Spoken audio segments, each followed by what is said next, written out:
Hi everyone, welcome to a new mini blog. রাস্তাঘাটে আমার কোনো সাবস্ক্রাইবারের সাথে আমার দেখা হলেই সে আমাকে একটা প্রশ্ন করছে যে দিদি তুমি এখন ব্লগ কেন দিচ্ছ না। আসলে সামনেই তো আমার বিয়ে, আর বিয়ের কাজ মোটামুটি বেশ তোড়জোড় করেই শুরু হয়ে গেছে। আর বিয়ে মানে তো কত কাজ একসাথে বলো, আর সমস্ত কিছু আমি মা বাবা তিনজন মিলেই করছি, তাই ভ্লগগুলো ঠিকঠাক দিতে পারছি না। তবে বিয়ের শপিং থেকে শুরু করে বিয়ের সমস্ত কিছুর কিন্তু আমি ভ্লগ শ্যুট করে রাখছি। আমি এক এক করে তোমাদের সাথে সমস্ত কিছু শেয়ার করব।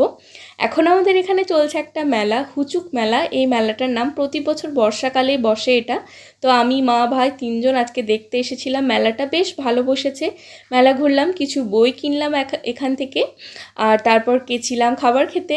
আজকে আমরা খেয়েছিলাম মোগলাই পরোটা, বেশ ভালো করেছিল এটা। আর তারপর মথুরার কেক আর আইসক্রিম খেয়ে বাড়ি ফিরলাম। তোমরা ব্লগটা দেখলে একটা লাইক করে দিও, অবশ্যই কমেন্ট করে জানিও কেমন লাগলো। টাটা।